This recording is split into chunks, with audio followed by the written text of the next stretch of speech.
Now here's number 2, OPE I call it, other people's experiences. That's why I was invited to come by, to give you my point of view.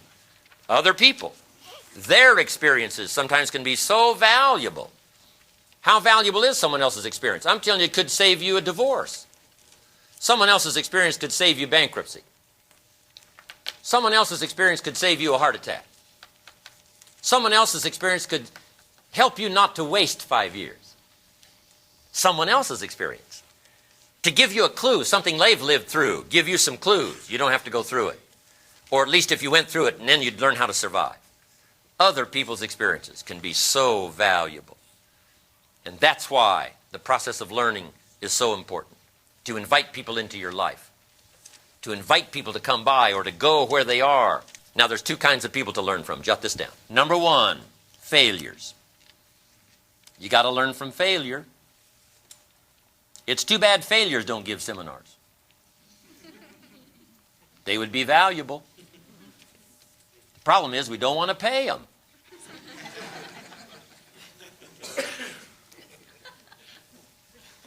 Here's a clue. Learn from negative as well as positive. We've got to be a student of negative. We've got to be a student of failure. We must be students of evil as well as good. If a guy's messed up his life for 40 years, just say, John, would you spend a day with me? Be a valuable day. Say, I'll bring my journal and take notes. Good-looking guy like you, beautiful family, every reason to do well, threw it all away. Tell me how you messed it up. Let him talk to you for a day. I'm telling you, those notes would be just as valuable as the notes you're taking today. Because the guidance system serves 2 purposes. Number 1 is what? Avoid the dangers. And number 2, take advantage of the opportunities. We need both sets of stories. We need both experiences to draw from. So the clue is to learn from negative as well as positive. That's why the Bible is such a classic book. A list of stories on both sides of the ledger. Those that got it together and those that threw it away. Those that paid attention and those that let it slide.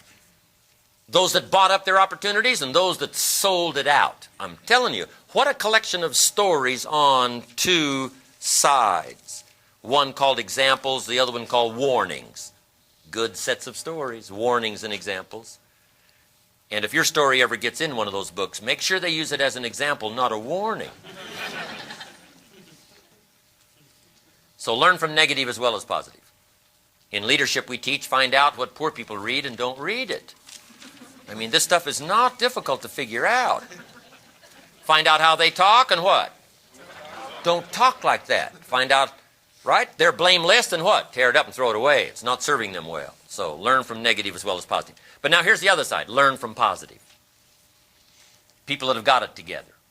People that have got good health. Find out. A mother who has magic with her children.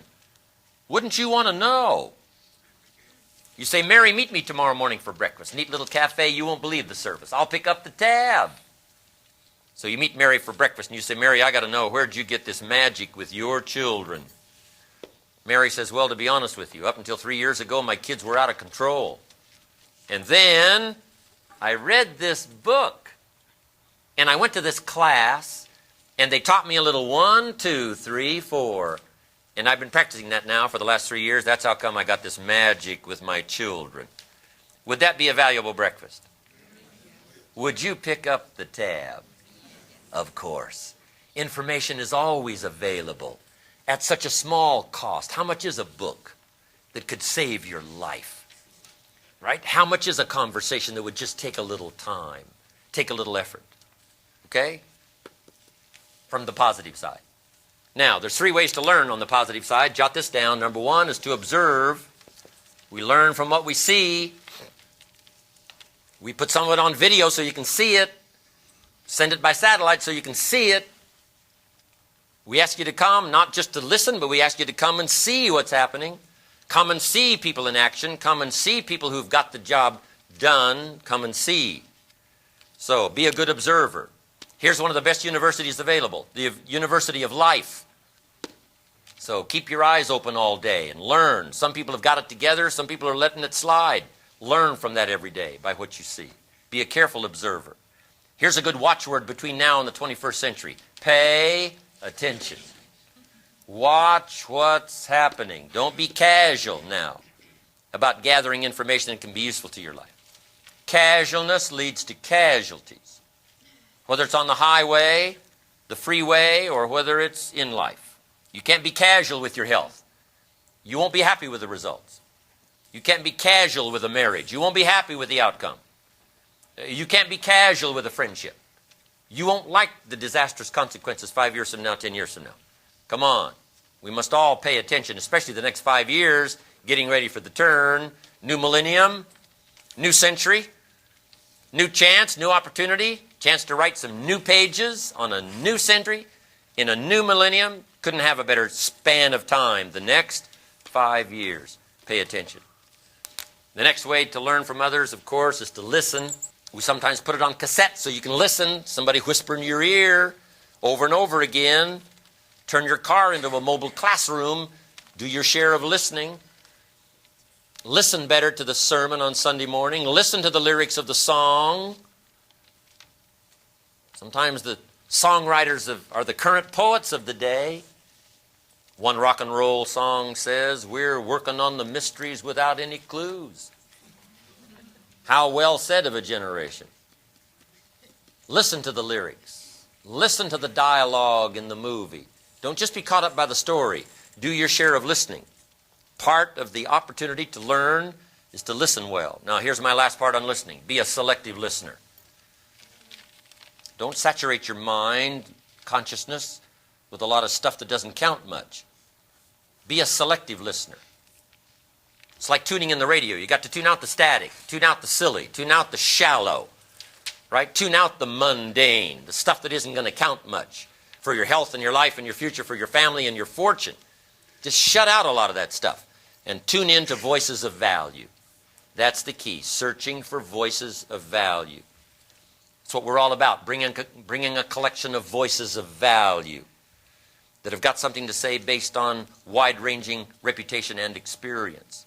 Be a selective listener. We must teach our children to be selective listeners, not to waste most of their time on the things that don't count. That's how life gets eaten up and leaves you with just the shell and not the substance.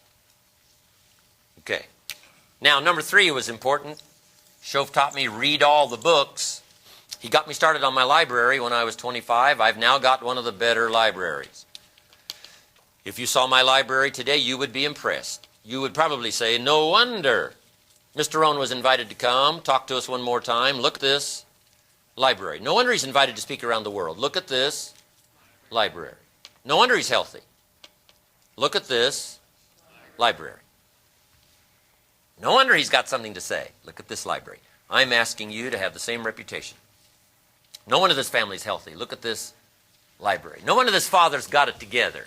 Lacks not the vocabulary nor the stories to articulate for his family the vision of the future. Look at this library. No wonder this mother's super confident, striding into the future with her children, arms around her children, confidently taking them into the 21st century. No wonder she's confident. Look at this library. No wonder this person's got a sterling sales career. Look at this library. No wonder this person understands management second to none. Look at this libraries. No wonder this person's an extraordinary entrepreneur, building an incredible organization worldwide. Look at this library. I want you to have the same reputation. Got to build a library. I haven't read everything in my library, but I feel smarter just walking in it. My library.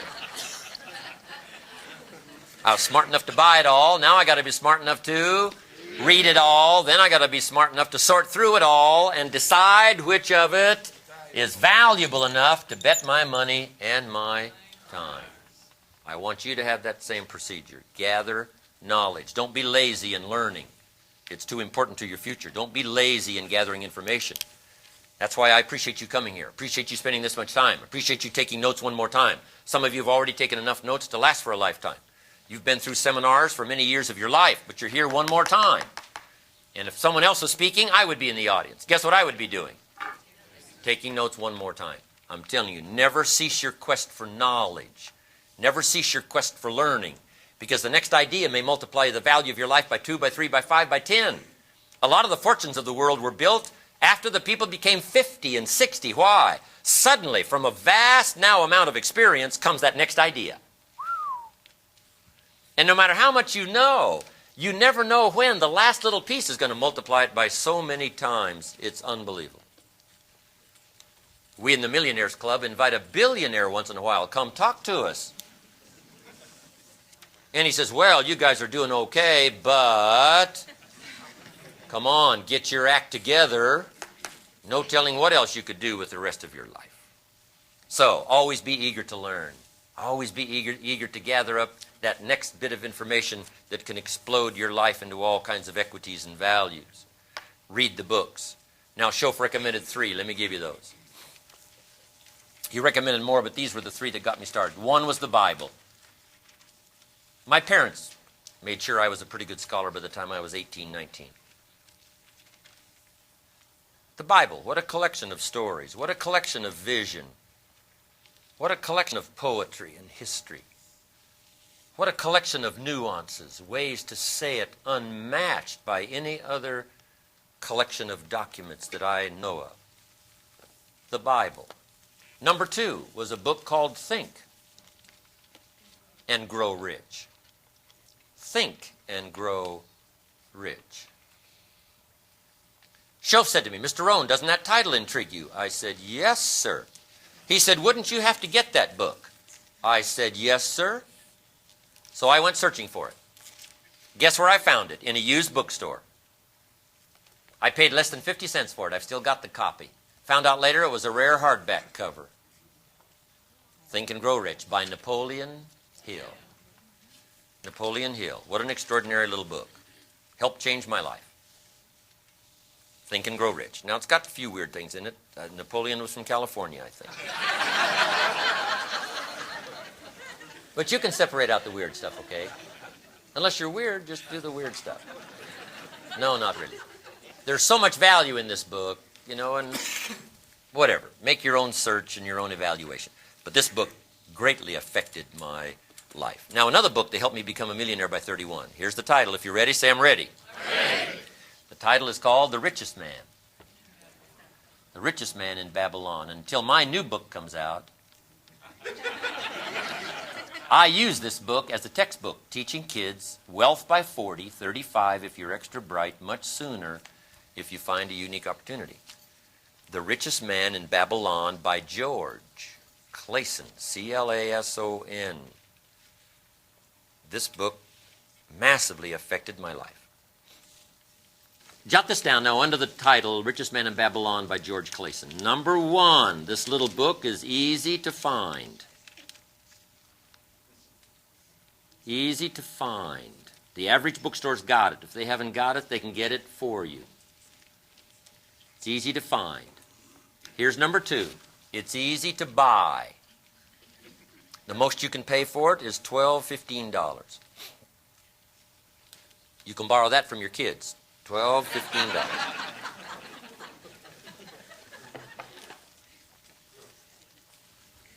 Kids have got the money these days, right?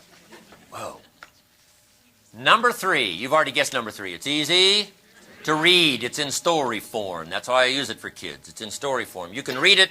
I'm telling you, in 2 or 3 concentrated evenings, you could read this little book. If you got inspired, you could read it in one evening.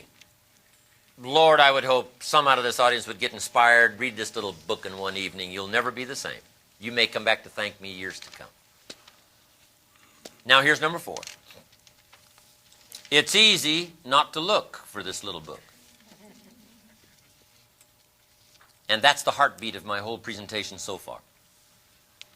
It's easy not to look for this little book. And now I've given you the answer to almost everything. Haven't you ever wanted a simple little formula that gave you the answer to almost everything? I've just given it to you. This is it. This is the formula. The answer to almost everything. Number 1, easy to find. Number 2, easy to buy. Number 3, easy to read. Number 4, easy not to look. That's the answer to almost everything. Someone says, how come my paycheck isn't any bigger? I've given you the answer. This is it right here. I used to think it was the economy. I used to say, this is all they pay. Mr. Shoaff said, no, Mr. Rohn, That's all you're worth. I thought, whoa. New way to look at it. I said, you know, things cost too much. He said, no, let's face the real truth, Mr. Rohn. You can't afford it. I thought, new look. He said, hey, it's not it that's your problem. It's you. And this is it. This is the answer to almost everything. It's easy not to look. I've recommended this little book now to about 3.5 million people over the last 33 years. By satellite and by every other means. Guess how many have actually gone and found this little book? Answer, very few. My best guess is about 10%. Go find it based on my recommendation. You say, well, Mr. Rohn, why wouldn't the other 90% go find this little book? Answer, we don't know. What do you know? You don't know, I don't know, nobody knows. Here's my most profound philosophical statement for the day, if you're ready. Some do and some... That's how profound this stuff is. You don't need to be a technical engineer. You don't need to graduate from Harvard. This is it. Some do and some don't. In the case of this little book, about 10% do and 90% don't. That's the answer. Guess when I went and found this little book? The next day. The same day. The same day I heard about it, I went and got a copy. Someone says, well, does that make you different than most everybody else? And the answer is yes. Yes. Somebody says, why is that? We don't know. You don't know, I don't know, nobody knows. Guess how many people in America have a library card? 3%. Wisdom of the world available. Change your health, change your life, change your future, change your marriage, change your relationship with your family. There's no lack of information. But 3% of the people have a library card. 97% couldn't be bothered with the wisdom of the world. At 4:15, the guy's not headed for the library. He's headed for happy hour. 2 for 1, and it doesn't mean books. And this guy wonders why he doesn't get paid more. I'm telling you, the answer lies here. Now here's my advice. Join the 10%. Walk away from the 90%. Don't talk like they talk. Don't use excuses like they use. Join the 10% who find a little book. Join the 3% who have a library card. Guess how many people can retire from the income of their own resources when it comes time to retire? 5%. 95% wind up dependent. 5% wind up independent. I'm asking you to join the 5%. Walk away from the 95% who won't marshal their resources to a good end. I'm asking you to walk away from the careless. Walk away from those who blame an unlevel playing field or blame the Republicans, right? Or blame their employer or blame the economy or blame interest rates and taxes and prices. I'm asking you to walk away from that kind of thinking. Join the 5%. Join the 3%. Join the 10%. And you'll have the kind of life you've always wanted. For those who do become the envy of all who watch. And the 90% wonder why it doesn't happen for them, and they wonder why you were so lucky. But your testimony will now be, here's how I did it. I went and found the book. I got me a library card.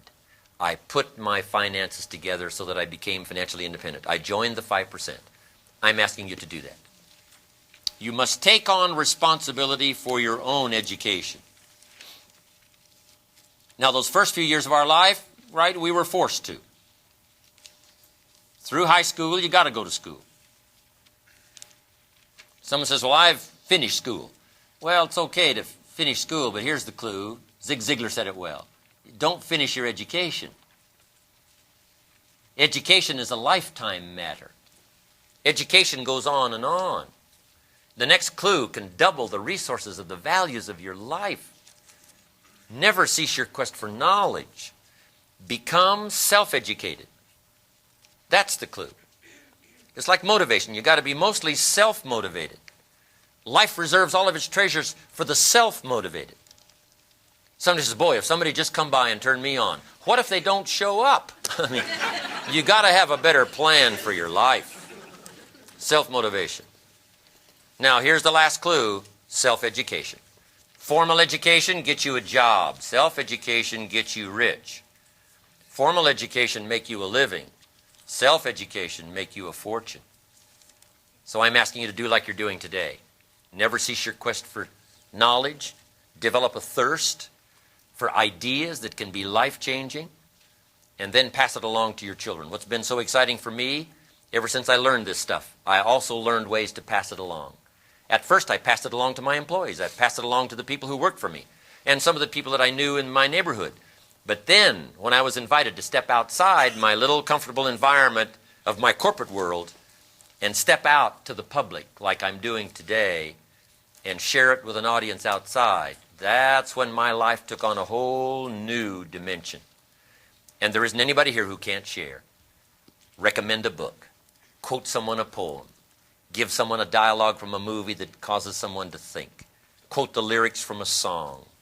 Give someone the benefit of just a minute or two of your experience. It may be a light in a dark place that'll help somebody to walk out of the shadows and into the sunlight. Hi, Darren Hardy here again. So, now that you've completed the first Foundations for Success module, I'd like you to answer this question honestly. Have you ever felt like you've been constantly battling against the wind, only to have it blow you onto the rocks time and time again? Listen, everyone faces disappointment, uncertainty, and plain old bad luck. But as Jim said, the difference between those who let the wind knock them around and those who successfully navigate the storms is simply the set of their sail. No matter what kind of waters you're currently sailing on, I want to congratulate you for embarking on this journey. By doing so, you've started to move away from the 95% of people who are content to let the wind take them in just any direction. But now, the real work begins. What adjustments do you need to make to your own sail? It isn't enough to just listen to what Jim has said. You need to be an active participant, the captain of your own ship. Take some time to look over your notes in your workbook and reflect on what changes you might need to make to your own personal philosophy. Sometimes a minor adjustment is all that is needed to achieve major results. Of course, sometimes it takes a major adjustment, and that's okay too, as long as you make it. If you need to expand your library, do it. If you need to practice or develop a new skill, do it. If you need to buy someone dinner and ask them a list of questions about how he or she has achieved success, do it. As Jim said, take responsibility for your own education. If you do, you'll be setting a new course, joining the 5%, the 3%, dare I say the 1% of people who don't care which direction the wind blows because they know how to set their sails.